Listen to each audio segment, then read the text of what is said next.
All right. Well, hello, tea family. Today we're going to be taking a trip around the world. We're not going to have to leave our chairs, though, so don't fret. We're going to talk about some tea customs, some traditions, maybe some etiquette from different countries, and some of them might really surprise you. For example, did you know that there are places where slurping your tea is perfectly acceptable? How about places where tapping two fingers on the table can mean thank you? Places where tea was made with butter and salt, and a centuries old argument over whether milk should go in the cup or before or after the tea is poured. By the end of this live stream, I want to know which country's tea traditions fit your personality the best. Tell me in the comments. Meanwhile, also don't forget to say hello. Let me know that you're here and what you are enjoying tonight as a beverage. My handy dandy assistant is back and he will be monitoring comments, although I keep looking down so that I can monitor them myself as well. Okay. So one of the reasons why I really enjoy tea so much is that it seems like each culture seems to have its own unique way of turning a very simple cup of tea into something very meaningful. Tea can mean hospitality, it can mean family, it can mean celebration, it can mean slowing down. Sometimes tea means I care enough to spend time with you. Today, we're going to talk about how cultures can really express those ideas. I see Stephanie is having chocolate chai today. I love it. I love it. I love it. She's having the chocolate chai. All right. Well, we're going to start at the US. Let's start right here at home. Tea in the US is really interesting because we have borrowed lots of traditions from all over the world. Some customs are uniquely US as well. For instance, tea is comfort, hospitality, relaxation, sweet tea on the porch, iced tea at family gatherings. One thing I find interesting about tea in the US is that it's very personal. We customize everything. We customize a hot tea, we customize the cold tea, sweetened, unsweetened, lemon, honey, how we do everything. We like lots of choices here. And so, a question for you viewers that are here with me live or watching on the replay, how do you take your favorite tea? So while you put that in the chat or comments, I'm going to tell you if I'm having my favorite tea, which is Serene Sunrise, black tea, a little bit of cinnamon to smooth out the boldness. I'm going to take that with a little organic cane sugar, very little actually, and some milk. Because when I grew up, my grandmother always had milk and sugar in her tea, and that is how it is in my brain. Now, if I was having my favorite green tea, no milk, and a lot of times not even any sugar at that point. So there you go. Let me know how you would take your favorite tea. So tea around the world really teaches us interesting things.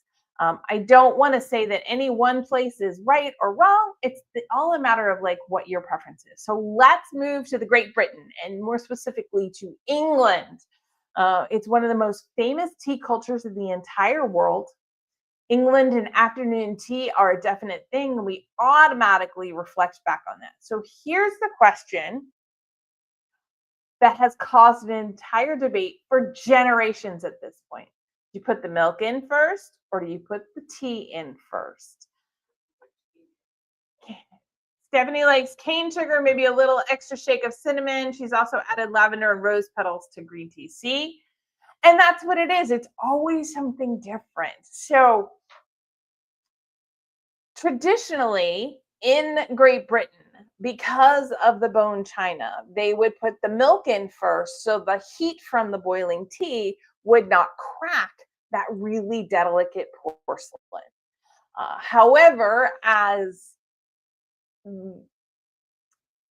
china cups became more durable, for lack of a better way of putting it, it wasn't as important. And so many people will put the tea in first and then they will put the milk in second, which is traditionally how we do it here in the States. However, it is still to this day, because of tradition, it is still a very highly debated topic. Traditionally, afternoon tea in Great Britain wasn't originally about luxury so much as it was a way to bridge that long gap between lunch and dinner, which is much later than what you have in the States. It then became a social event. That's kind of why we have it that 2 to 4. And even today, tea really remains strongly connected with conversation and hospitality. Imagine being invited to someone's home for tea in England.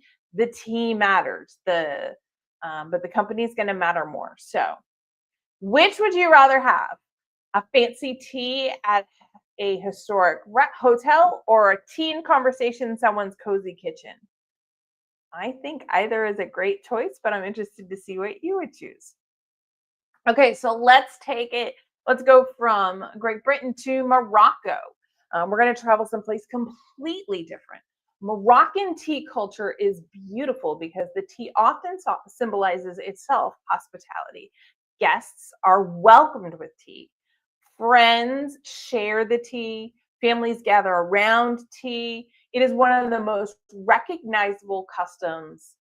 And one of the most recognizable customs about tea in Morocco is that they pour that tea from a very high space above the glass. It looks super impressive, but it's a creates a characteristic foam on the top from the splash and the depth. And it's also done for a purpose. It helps cool the tea down. It creates that foam, which is going to add more depth of flavor, and it just became part of the culture. So super cool. Stephanie's choice would be the tea in the kitchen. I understand that. It's one of those things. It's always fun to go to a tea room, but it's fun to just sit and chat with a friend with a cup of tea as well. So, in Morocco, one of the very first things when you walk into someone's home, just like Stephanie would enjoy, the very first thing they're going to do is prepare tea in honor of your visit. So let's go ahead and ship ourselves over a little further east and stop in China. Now, here there is a custom that may surprise many people. If someone pours tea for you in certain situations, you may see people lightly tap 2 fingers on the table and not say a word. Those fingers are a silent way of saying thank you. No words are needed, just this small gesture of gratitude. I love this tradition because it reminds us appreciation doesn't always need this big, huge speech. It also means that if your host is pouring and maybe they're telling you something, you don't have to interrupt to say thank you.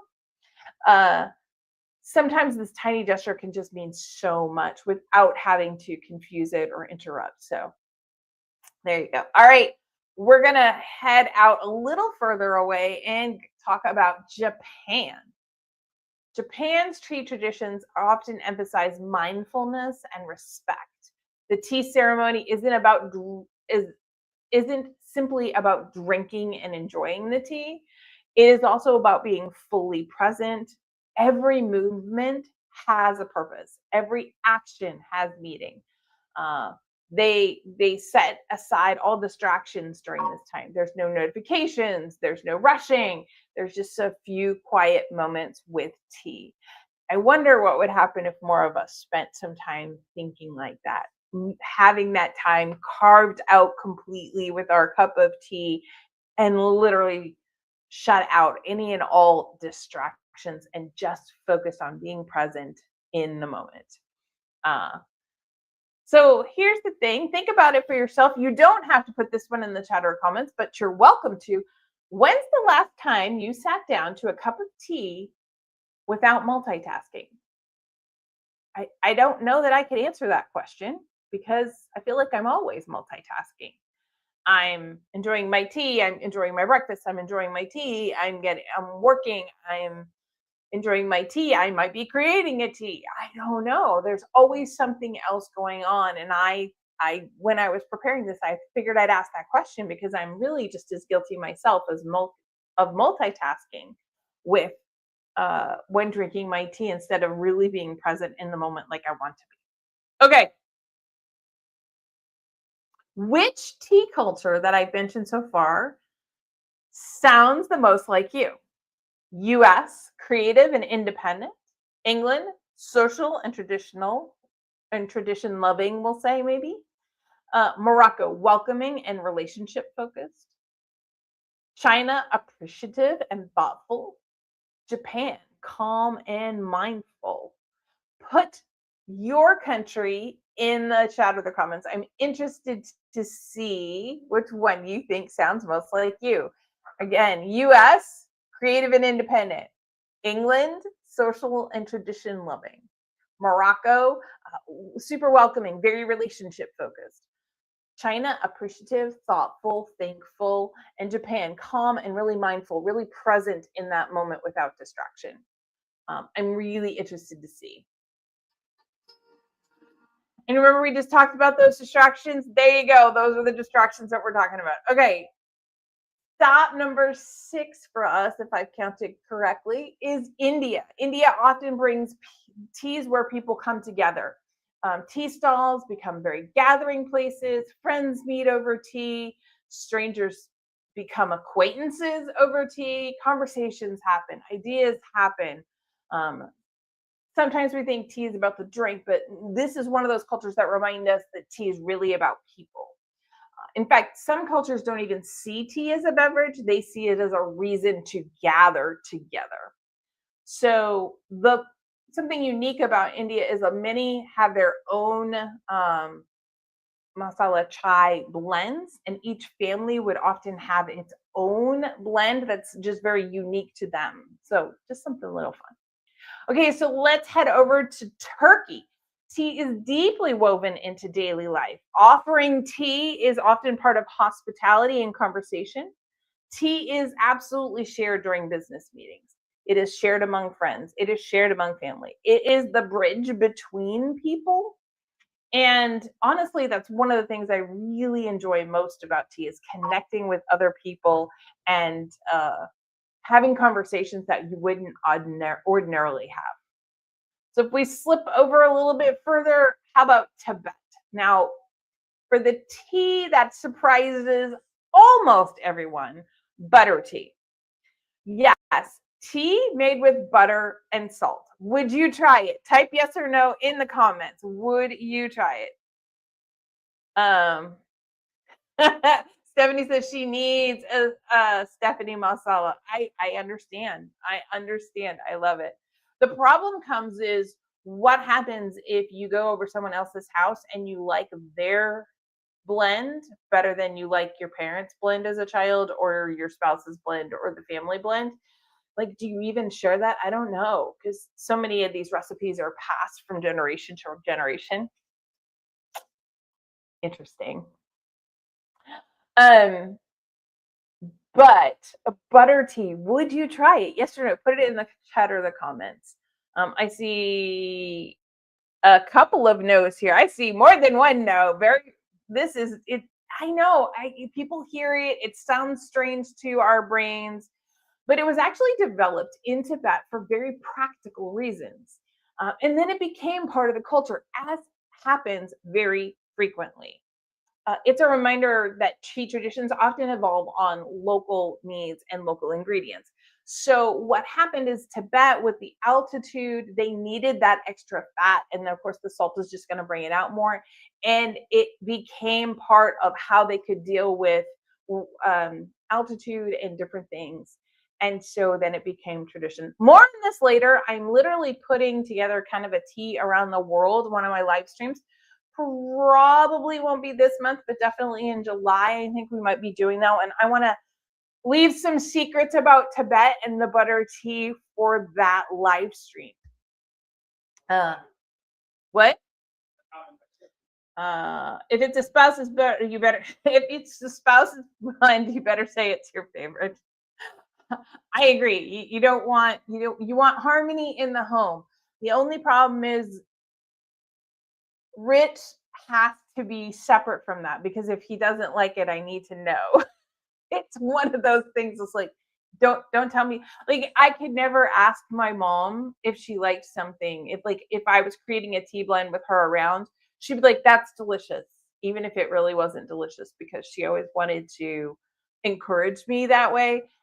In fact, there was one time I can remember I made a chicken noodle soup or chicken and vegetable soup, and I tried a completely different recipe, and I way over seasoned it, so it became very bitter. And typically when you're serving, I'm serving the kids. I don't remember. I think my husband was working, and my mom was there, and she's like, "Oh, it's so good." It was disgusting. It was horrible.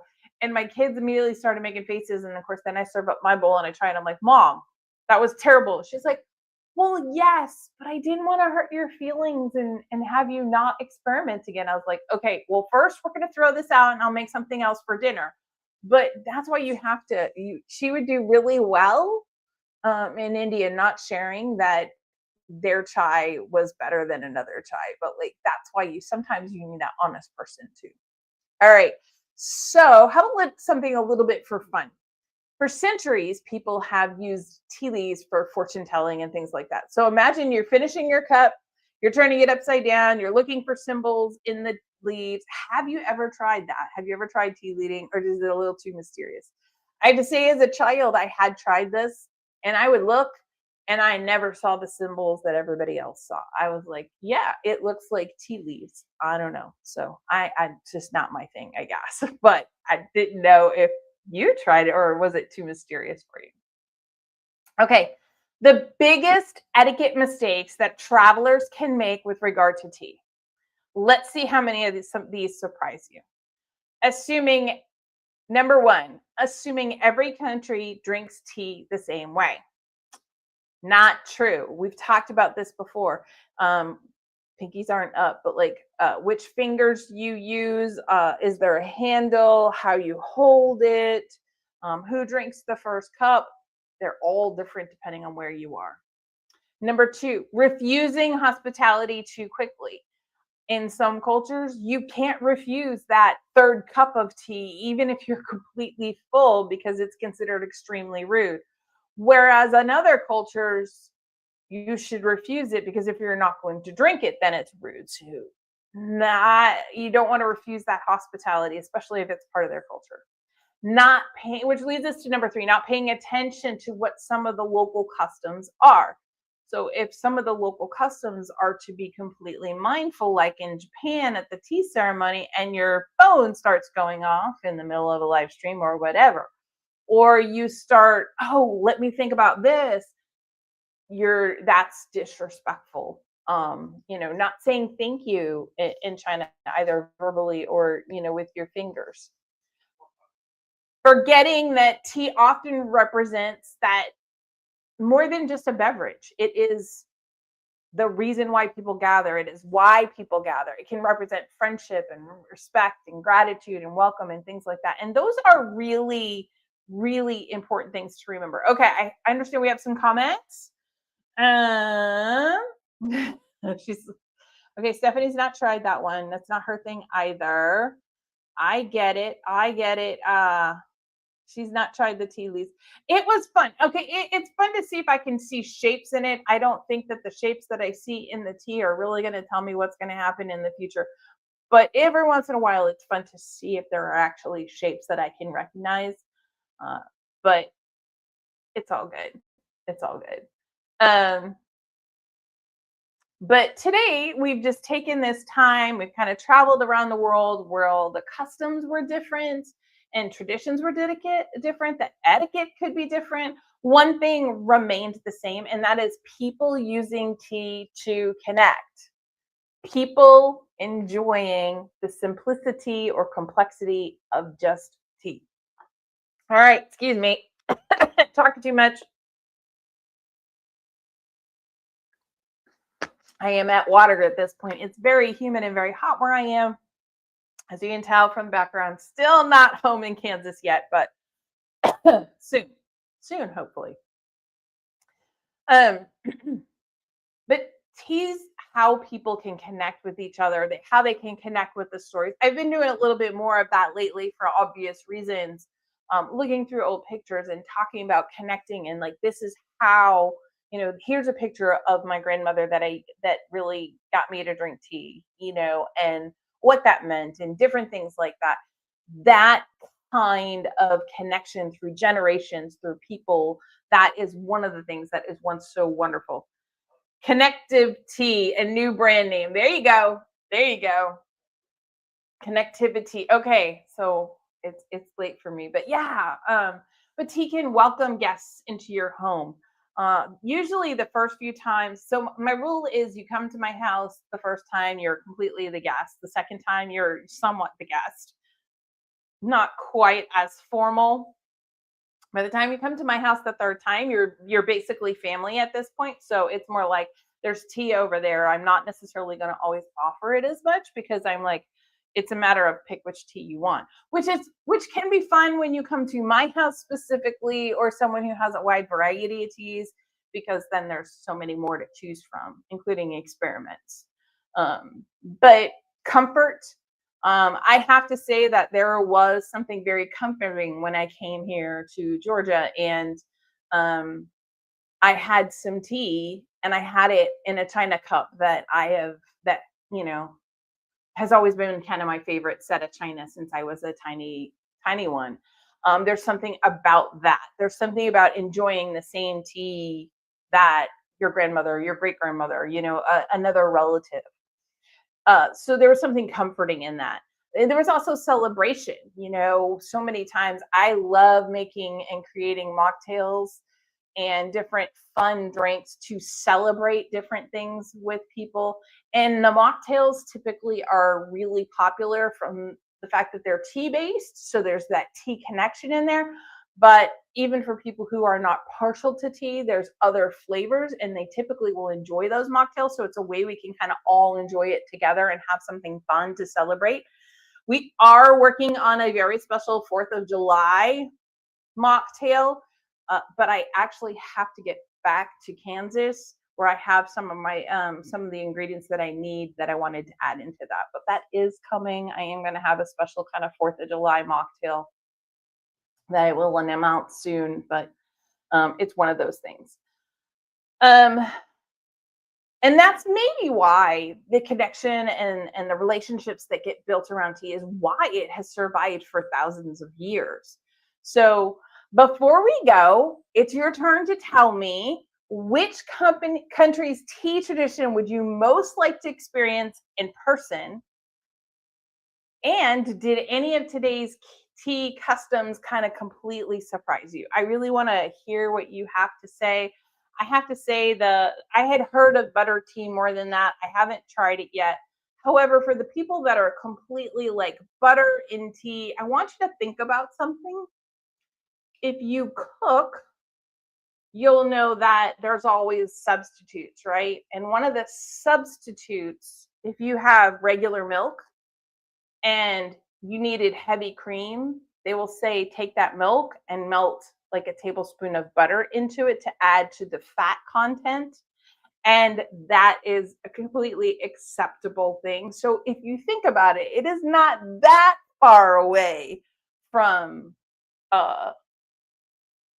milk in tea to butter in tea. Just think about it. You don't have to agree. It's okay. But I wanna see, you know, it reminds you sometimes in cooking and different things like that, you don't always think about it. But so I have the US. I like to be able to make everything special and unique, and I don't necessarily have it the same way all the time. I think that's great. That's where you can bring your personal and unique style to it. That's always so much fun. We also have Japan. It seems so serene and steeped in tradition. I love it. I love the mindfulness of it. You know, I love that. And then the India, because everybody creates their own blend, which means the family has blends, and the recipes go from generation to generation of creating tea. These are all great ideas. These are great reasons. I'm so excited to read them and see what's going on. So I love that. I want to say thank you. We will be here next week. Oh, we have a question? About like goat milk and bison milk, buffalo milk. You could use whatever kind. My handy dandy assistant, he wanted to know if you use goat milk or bison milk or other kinds of milk. Yes, you could. You could use whatever. I mean, I know some people in their tea, they put oat milk or they put almond milk or they put whatnot in there. Yes, you can always do that. You could, but I don't know that that's a substitute necessarily that I always do. But anyway, we will be here next week. We are going to be talking about a subject that I really enjoy, and that is we are going to be talking about chocolate and tea. We're going to pair all different kinds of teas with all different kinds of chocolate. So I look forward to seeing everybody next week. I hope you have a wonderful week, and we will see you all later.